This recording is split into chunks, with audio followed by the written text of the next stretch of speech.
Hey there, HorseCenter fans. Matt and I are back with another Kentucky Derby edition on HorseCenter. Matt, what are we doing today? Brian, it's time. It's Kentucky Derby just a few days ago. So we're going to go through the post position draw, and we're going to give you our favorite wagers. Draw analysis, morning line analysis, and Matt and I's favorite wagers for the Kentucky Derby. Watch it all now on HorseCenter.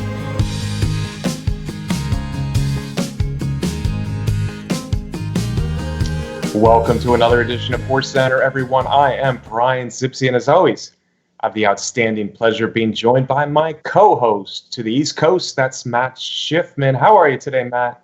I'm good, Brian. I got Derby fever. It's time. The post positions have been drawn. I got cash in my pocket. Let's go. Let's do this thing, Matt. Great field of 20 horses for the Kentucky Derby on Saturday. As you said, it's been drawn. A lot of graded stakes on Friday and Saturday, especially at Churchill Downs. So, yeah, I'm there with you, Matt. It's going to be fun. Let's have some fun on the show. First thing we want to do is we want to dive deep into that draw this morning. 20 horses morning line was made. Matt, I think we start out with the big loser of the draw, and that's probably the number one, War of Will. Yeah, certainly. War of Will. I guess the bad luck keeps rolling a little bit here. Got the dreaded one hole. I'm really disappointed with that because I liked War of Will a lot going into the race. I liked the way apparently he's been training and ready to roll again. But hey, now he's got to do what he's got to do. He's had good speed in the past. He's going to have to go. And as Mark Casse said, hey, we got the shortest way around the track now. Yeah, and with that gap, I don't even know if it's the shortest way around the track because the one hole has to kind of squeeze over to get into the main stretch there. Listen, traditionally, the one hole has not been good in these big fields. And with a horse who likes to stalk the pace and kind of has a big stride and likes to be outside, I don't see a ton of good there. I think the one thing it does force, and Cassie kind of alluded to it already, is that Tyler Gaffleon is going to put the pedal to the metal a little bit and try to get him out there, if not on the lead, right on the lead. And I just don't think it's a good post. 20-1 morning line makes sense. He might go up a little higher than that. I think people do like him. But with that post, 20-1 might be a little low on him.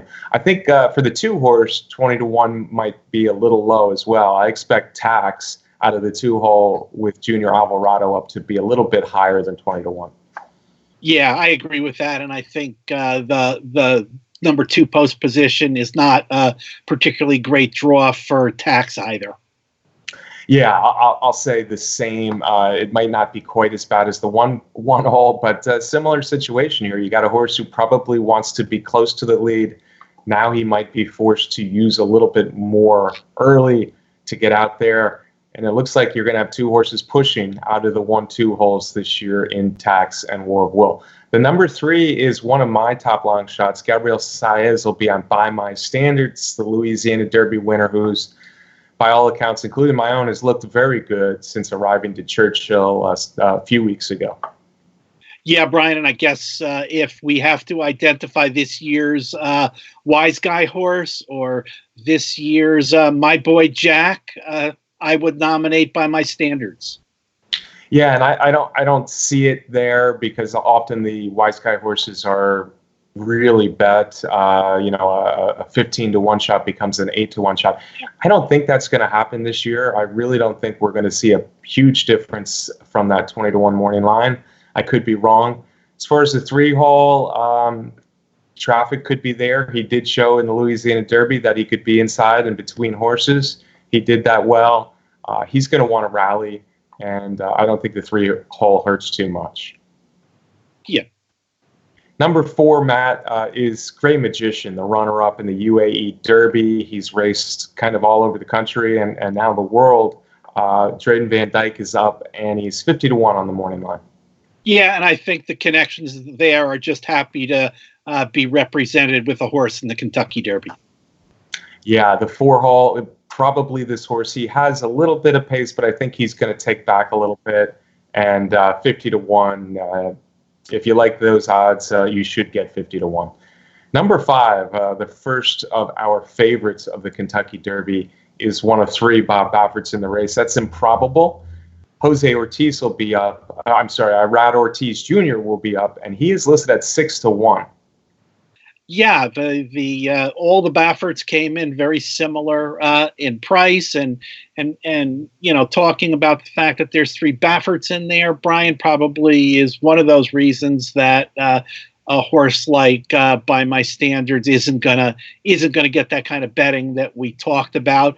I think now, and when we move on to the 6 with Vekoma and the 7 with Maximum Security, and what we mentioned about the 1 and the 2, we're starting to now talk about a good bit of speed that is pretty close to each other on these inside paths, and maybe that's going to mean that the pace is going to be a little bit faster than some people who were saying that the pace was going to be kind of slow. We got 5, 6 horses right here who seem to be needing to be on the go.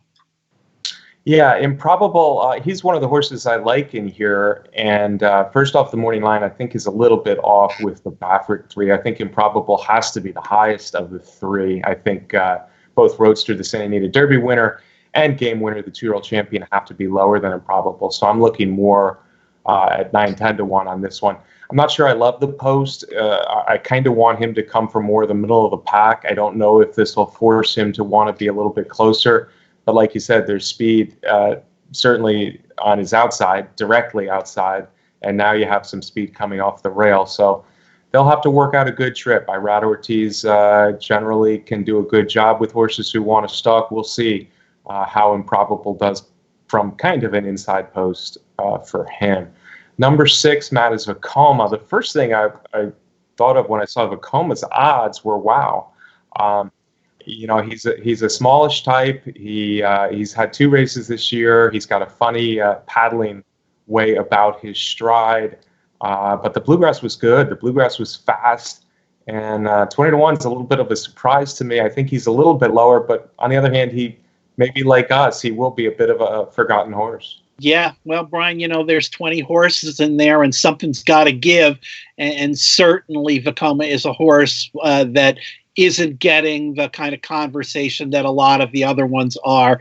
And the conversation that he's been getting is about his paddling motion and about riding speed favoring track at Keeneland. So, 20 to 1 sounds like a lot, but I guess I wouldn't be surprised. Yeah, I think he'll be a little lower, but I think he will be forgotten a little bit and closer to 20 to 1 than I had him at 12 to 1 on my morning line. Now, from the post position standpoint, ideally, I think both him, the 6, Vekoma, and the 7, Maximum Security, would like to be on or just stalking the lead with at least 4 horses pushing out of the gate, maybe 5 in the first 7, as you said. This could make the job just a little bit tougher for Vekoma. It could make the need to use the horse a little bit more early than they would have loved. But, 6 post, 7 post, not bad. So we're saying kind of the same thing for the 6 and the 7. The 7 is Maximum Security. Luis Saez is on him, and he is 10 to 1 on the morning line. 10 to 1, you can have it, Brian. I am one of the people that is not in the camp of Maximum Security. I think Maximum Security overachieved in the Florida Derby, and to expect him to top that performance in the Kentucky Derby is just something I can't wrap my head around. Yeah, you're more absolute about it than I am, but I'm with you. I don't really like Maximum Security in this race. The 7 hole's fine. Yeah. He's outside the speed that we talked about before, but on the other hand, like we said, we both think that pace isn't going to be a slow one, and he's got horses inside, and a few we'll talk about soon outside him that should be out there.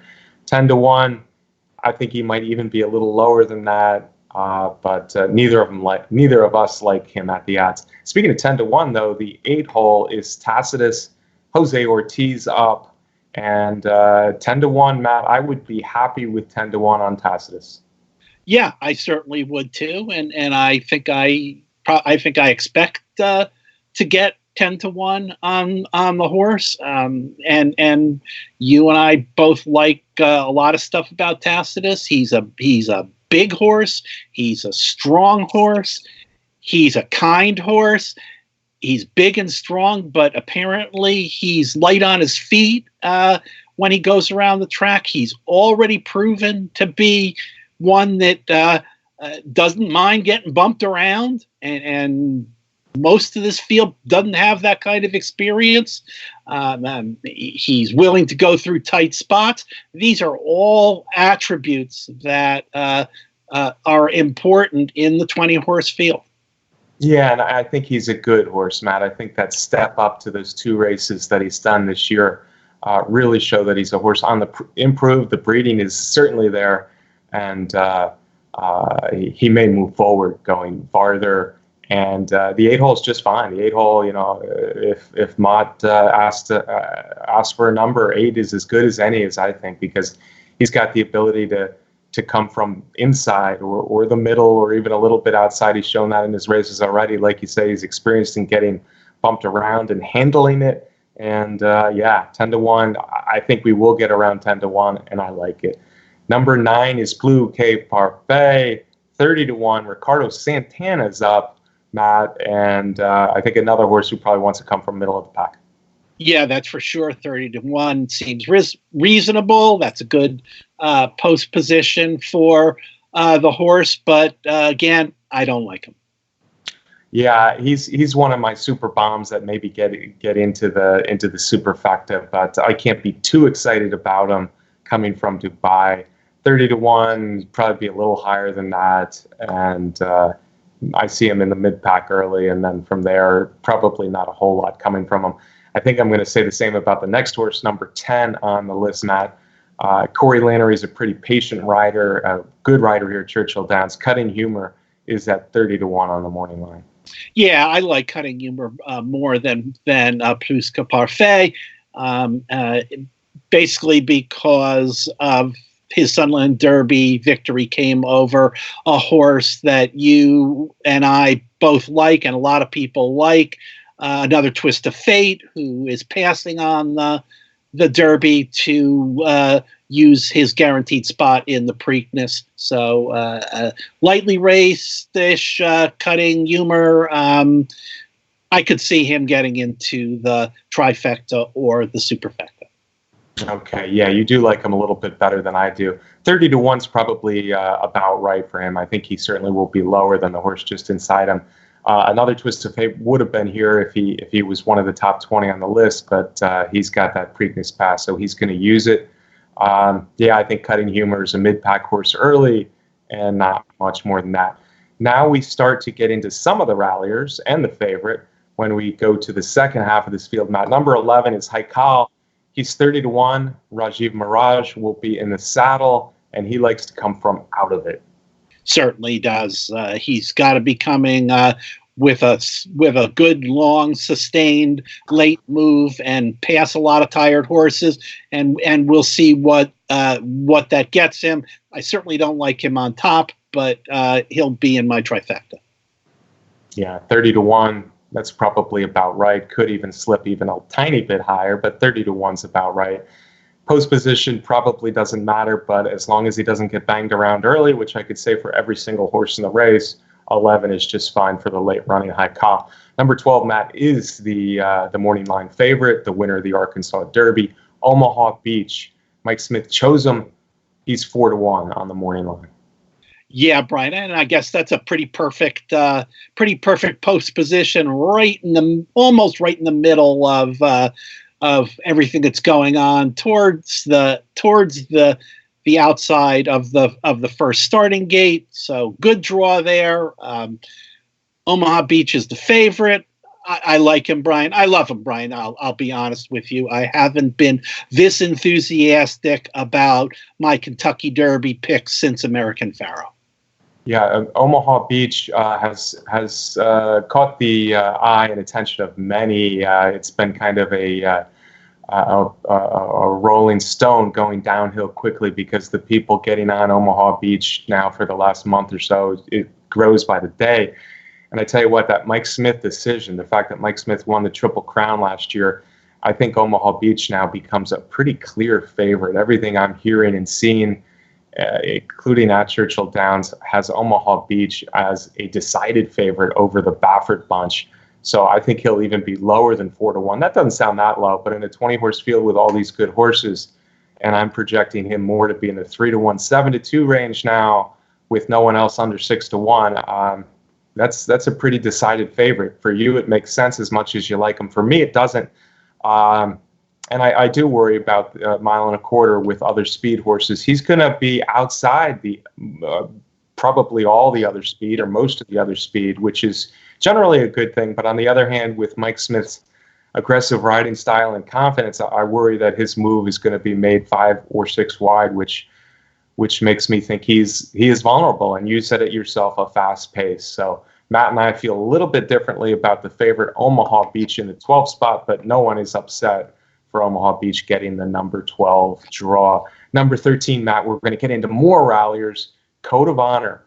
Johnny Velasquez has won this before. His trainer, Shug McGahee's won this before.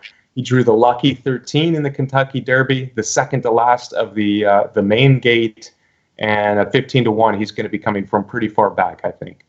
He has got a perfect post position there, and he's going to need the right trip to weave through traffic, avoiding horses that are backing up. But hey, not only do I think Code of Honor has a chance to get into the trifecta, I think he's got a chance to win it if everything goes right. Yeah, and I do too. He's my top long shot. I thought he might be 20-1 on the morning line, but I think Battaglia probably has it pretty right. I think he's going to be under 20-1. Hopefully he won't be under 15-1. I like a lot about him. He's a smallish horse, and he showed a little greenness, but he's also showed class in big races and the ability really to rally when the pace is good. I think he'll get that here. So Code of Honor, 13 hole. Now, we will say this about the 13 and the 14, Matt. In some of the recent derbies, those horses that are just on the outside of that main gate have gotten crushed, been part of the crush that just gets squeezed badly by the horses quickly moving over from the auxiliary gate. So that is a danger. But on the other hand, both 13 Code of Honor and 14 Win are horses that we expect to be well off the pace. So maybe it's not a big deal if that crush comes over again. Having said that, number 14 is Win.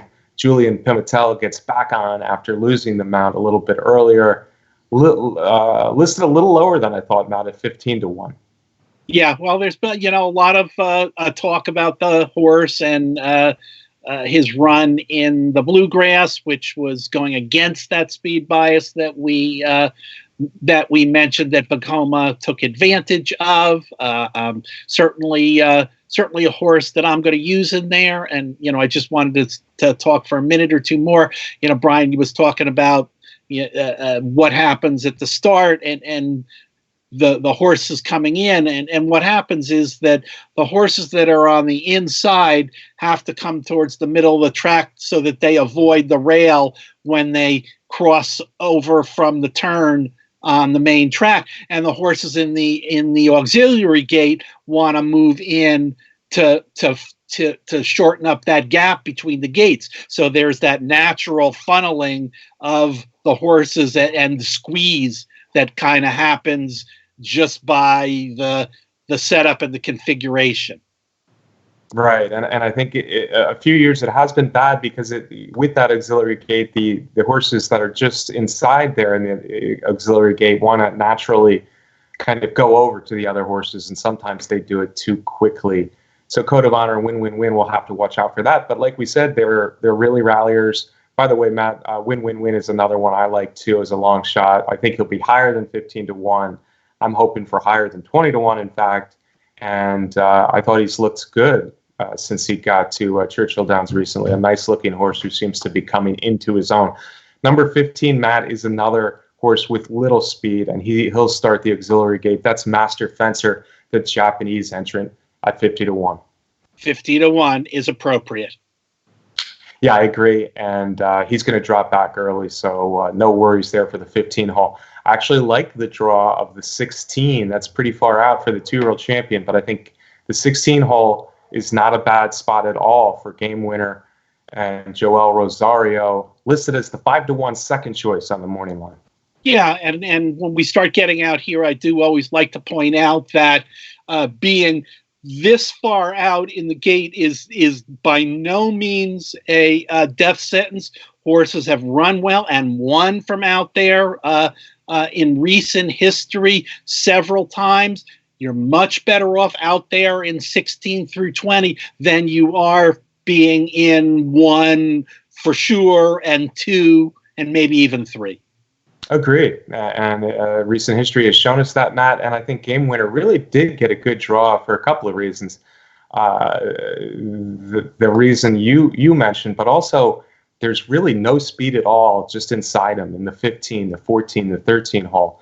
And who's in the 12 hole? That's Omaha Beach. And I think Game Winner kind of sits behind Omaha Beach and gets to keep an eye on the favorite. And I think that's a good spot. Game Winner just missed him at 1.16 while making his first start of the year in the Rebel a couple starts back. Game Winner's won over this Churchill Downs track. I think there's a lot of good signs here for the 2-year-old champion. 5-1, I would say 6-1, maybe 7-1. I don't think he's going to be real low in here. So Game Winner's a horse I think that is a must play in the Derby Exotics. Number 17 is the horse that beat him. He ran by him in the stretch, the lightly raced on a quality road. Also trained by Bob Baffert. Florent Giroux has picked up the mount on Roadster, Matt. He is 6-1 on the morning line. Yeah, and it's really hard to judge what Roadster will do breaking from that far out in the 17 hole. And I only say that because the races that he's coming out of in California have been against such small fields. And I know in the Santa Anita Derby, he dropped back and rallied nicely. But again, it was against 5 other horses and a couple of the horses in the field were just complete throwouts. So it's hard to know what to expect from Roadster. Yes, he was Baffert's number 1 horse in the summer, and maybe he has returned to being Baffert's number 1 horse, but at 5-1 or 6-1 or 7-1, I don't love that at all. Yeah, and that's a good point you made, Matt, about him being part of small fields in his races. He is a little bit inexperienced for my loving as well. Having said that, he still could be really any kind.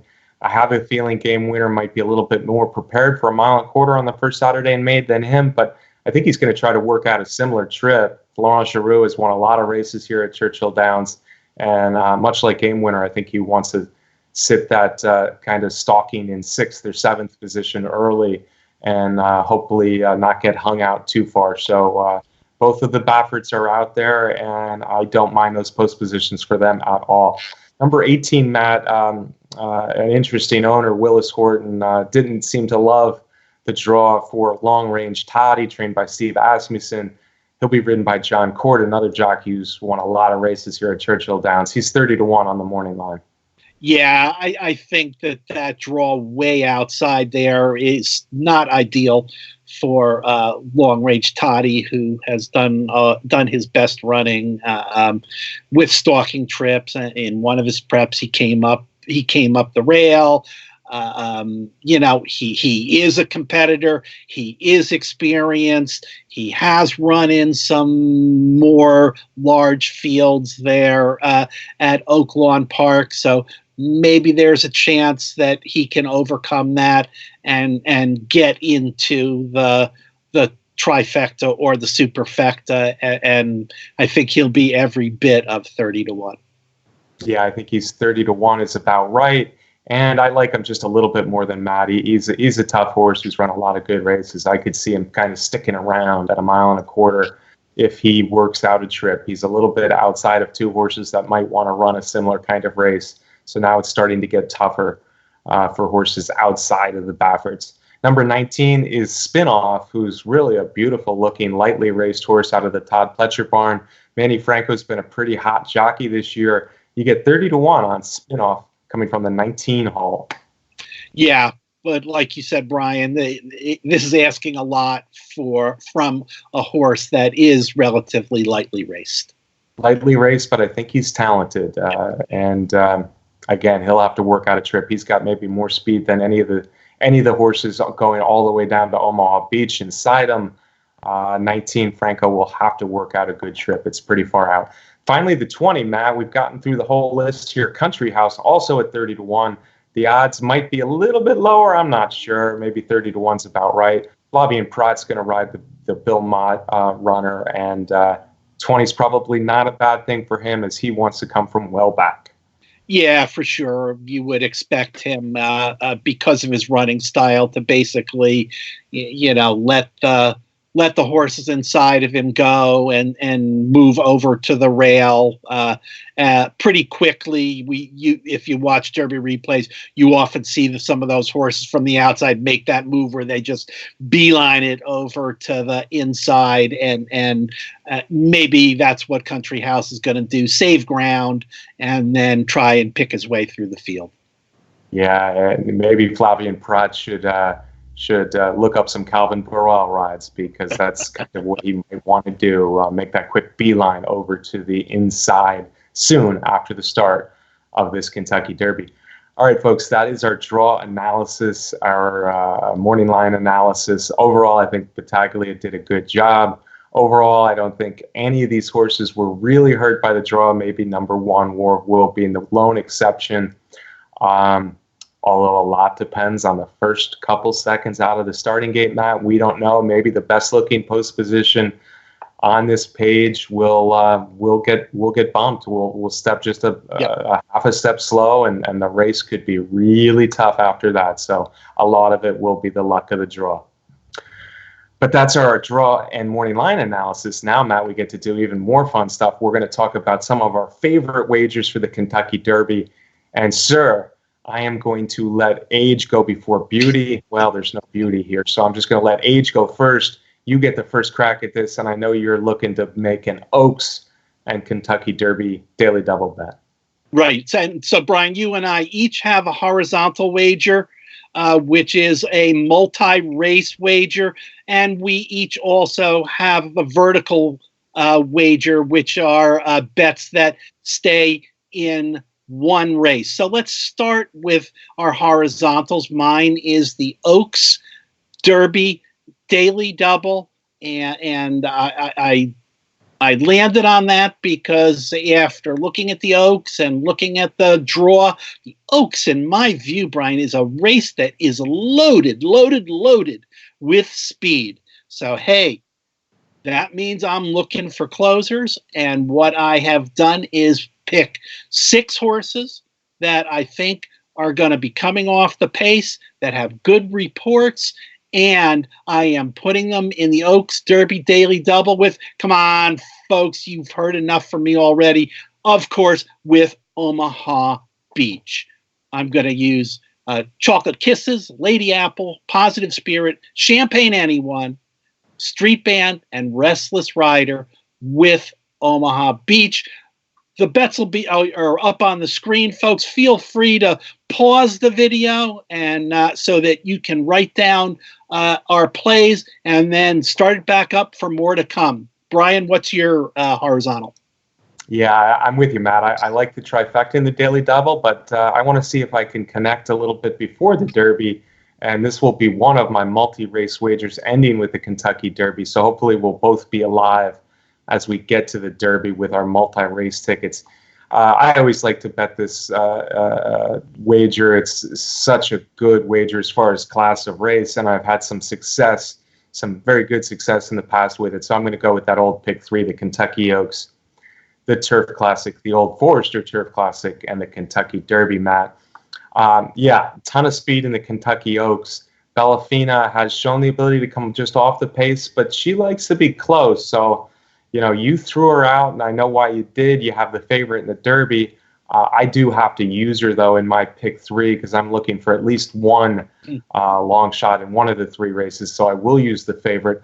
I'm down to my top 5 in the Kentucky Oaks, and there are several that you have on your list as well. Mine are Chocolate Kisses, who should be coming from far back. It's not really a super apparent who's going to be making that big run, but Chocolate Kisses looks like a real closer who could benefit from this fast pace in the Kentucky Oaks. Restless Rider is a classy filly who might be better second time of the year. Lady Apple at Daughter Curlin is getting better. And probably the one I like best of all is Champagne Anyone. So I'm going to use those 4 with Bellafina to start my 2 pick 3s here. The horse to beat, certainly in the Turf Classic, is Bricks and Mortar. So I'm going to bet just a little bit more on this one. The 5 Oaks horses, Bricks and Mortar singled in the second leg, is a $1 pick 3 for me. And then I'm going to use my top 8 in the Kentucky Derby. And hopefully, again, I'll get some odds here with Improbable, Game Winner, Tacitus, Code of Honor, Roadster, Omaha Beach, by my standards, and Win, Win, Win. So that first ticket is 5 by 1 by 8, $1 is $40. The second one, I'll use the same 5 fillies in the Kentucky Oaks, Chocolate Kisses, Restless Rider, Lady Apple, Bellafina, and Champagne Anyone. If we can beat Bricks and Mortar, I think it'll be one of the other Chad Browns, Ticonderoga, or Raging Bull. And maybe the Mark Casse horse is getting good, March to the Arch. So I'll use those 3 in this 50-cent wager. And then again, my top 8 in the Kentucky Derby, Improbable, Game Winner, Tacitus, Code of Honor, Roadster, Omaha Beach, by my standards, and Win, Win, Win. That ticket is 50 cents. 5 by 3 by 8 will cost you $60. Matt, now let's get to the Derby only wagers, which are both trifectas for us. Yep. So let's go with our vertical bets here. Again, my strategy, and I have used this successfully in past years, is I am taking one horse, and that one horse is Omaha Beach, and I will use him in all 3 positions in the trifecta. So my first ticket will have Omaha Beach on top, singled, with 12 horses, Brian, and then in second, and then those same 12 horses in the third spot. They're up on the screen, folks, and so I'm not going to read them all off to you. You might be saying, wow, isn't that going to cost a lot, Matt? Well, not really that much. For 50 cents, it's 1 by 12 by 12, which is 132 combinations. And then for my second ticket, I am going to use Omaha Beach in the second position. But I'm not going to put all 12 of those horses that I used in the first ticket on top. I'm just going to use 4 horses on top in this ticket: Improbable, Roadster, Game Winner, and Tacitus on top, with Omaha Beach in second. Then those 12 again. When that all gets played out for 50 cents, that's a $22 ticket. And then I will do similarly with Omaha Beach in the third position. Those same 4 on top, those same 12 in second, and Omaha Beach in third. So all told, that's 66 and 22 and 22, which isn't that much for a trifecta play. What do you got, Brian? Yeah, Matt, if you're right, Omaha Beach runs 1, 2, 3, especially 1, like you like them. It sounds like you have a good chance to hit this Derby trifecta. Hopefully, you'll get a long shot in there. Yes. I'm going to be the anti-Omaha Beach guy in here, Matt. Favorites have won the last 6 years. I just have a feeling it's not going to happen for a 7th straight time with a horse who wants to be running pretty fast early. So I'm going to exclude Omaha Beach in my triple on the top spot. I will use him, though, for second and third. My 4 top horses at the value are Improbable, Game Winner, Tacitus, and Code of Honor. So I'm going to put those 4 on top. Then I'm going to use my top 8 in the second spot, the same 4. I'm including Roadster, Omaha Beach, by my standards, and Win, Win, Win in the second spot. So I have 8 possible horses in second. And then I'm going to add some outside long shots. I'm going to use the old 18, 19, 20 button to add on to the 8 I had per second. So it's going to be 11 options for third. And those three, again, are Long Range, Toddy, Spinoff, and Country House, hoping to get a long shot in third. That works out to 4 combinations by 7, by 9. This 50-cent trifecta is 126. I feel pretty good about Improbable, Game Winner, Tacitus, or Code of Honor taking home the win, and hopefully I can hit the triple from there. It sounds like a good play, Brian. All right, Matt. That's our favorite wagers. Matt and I are going to be doing a little bit more betting than that over the extravaganza on Friday, Kentucky Oaks Day, and Saturday, Kentucky Derby Day. But hopefully our strategy, if not our bets themselves, helped you collect some money on the biggest weekend of American racing as far as popularity. Everybody wants to win the Kentucky Derby, so we wish you well. I want to thank you for tuning in. We know our viewership has really grown for Kentucky Derby lately, so welcome to all the new viewers. If you haven't yet subscribed to our YouTube channel here on Horse Racing Nation, please do so. Got to thank our sponsor, Matt. They're the best contest site out there, Derby Wars. Hey, can I get a parting shot, a Kentucky Derby parting shot from you, my friend? Hey, Brian, we've got another show coming up at the end of the week for the Kentucky Derby preparation, so please make sure you stay tuned for that. Take a look at our wagers. You don't have to do exactly the same thing that Brian and I have done. Use the patterns, use the strategy, and you can swap in horses that you like. And of course, I want to thank our producer, Brett Workman, for putting together the show. Absolutely. We got Brett doing double duty this week, Matt. Yes, we'll be back with another episode. We're talking about our top picks, our top order of picks. We're talking about the Kentucky Oaks and several of the other biggest races on that show. So look for that one as well. All right, Matt, and we one of our viewers and one of them who talks to us quite a bit on Twitter asked for our favorite Kentucky Derbies of the 21st century, the last 20 years or so. So we're going to do yours this time and mine next time. And yours comes from, of course, 2006. It's Barbaro. Enjoy it, folks. We'll see you right here on HorseCenter in a couple days.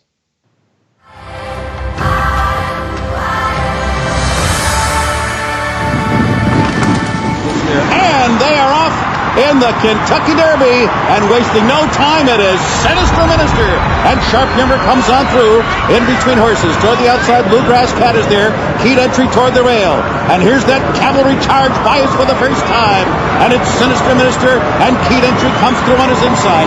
Sharp Humor runs third as they head for the turn. Showing up is fourth, Barbaro's fifth in between horses. Lawyer Ron is sixth. Seaside Retreat is seventh. And then it's Bluegrass Cat, eighth toward the inside. Brother Derek well out into the track. He's now running along in ninth position. AP Warrior is 10th. Point Determined is 11th toward the inside. Sweet Northern Saint, the favorite, is 12th and moving through in between horses. Bob and John is now 13th. Tiffany Glitters is 14th. Private Bob 15th. Steppenwolfer 16th toward the inside. Flashing Bull is 17th. And then it's Storm Treasure down toward the inside, running in 18th position. Cause to Believe is 19th. Jazzle, the stretch runner, is the last of them all. 46 seconds flat for the opening half mile, and it is indeed a grueling pace here, set by keyed entry. Sinister Minister is second as they approach the half-mile pole going into that far turn. Sweet Northern Saint has picked his way through the pack. He's down on the inside fourth. Barbaro in the clear, poised as they move into the far turn, and he's moving up to be fourth now. Showing up his fifth. Bluegrass Cat is sixth, and he's called on for more run as they round the far turn. There goes Sinister Minister. 3/4 in 10 and 4, and it's Sinister Minister, and here comes Barbaro. The undefeated Barbaro comes up on the outside, and he takes the lead as the field turns for home in the Kentucky Derby. Barbaro turns it on, and his stablemate showing up is second. Bluegrass Cat is third. Brother Derek putting in a late run on the far outside. Steppenwolfer is fifth, and Sweet Northern Saint sixth toward the rail, but they're coming to the finish, and it is all Barbaro in a sublime performance. He runs away from them all, and he has saved something left for the Preakness. Barbaro wins by 7. Bluegrass Cat was second. Steppenwolfer was third. Three-way photo for fourth. Jazzle, Brother Derek, and showing up. This was a no doubt about it winner.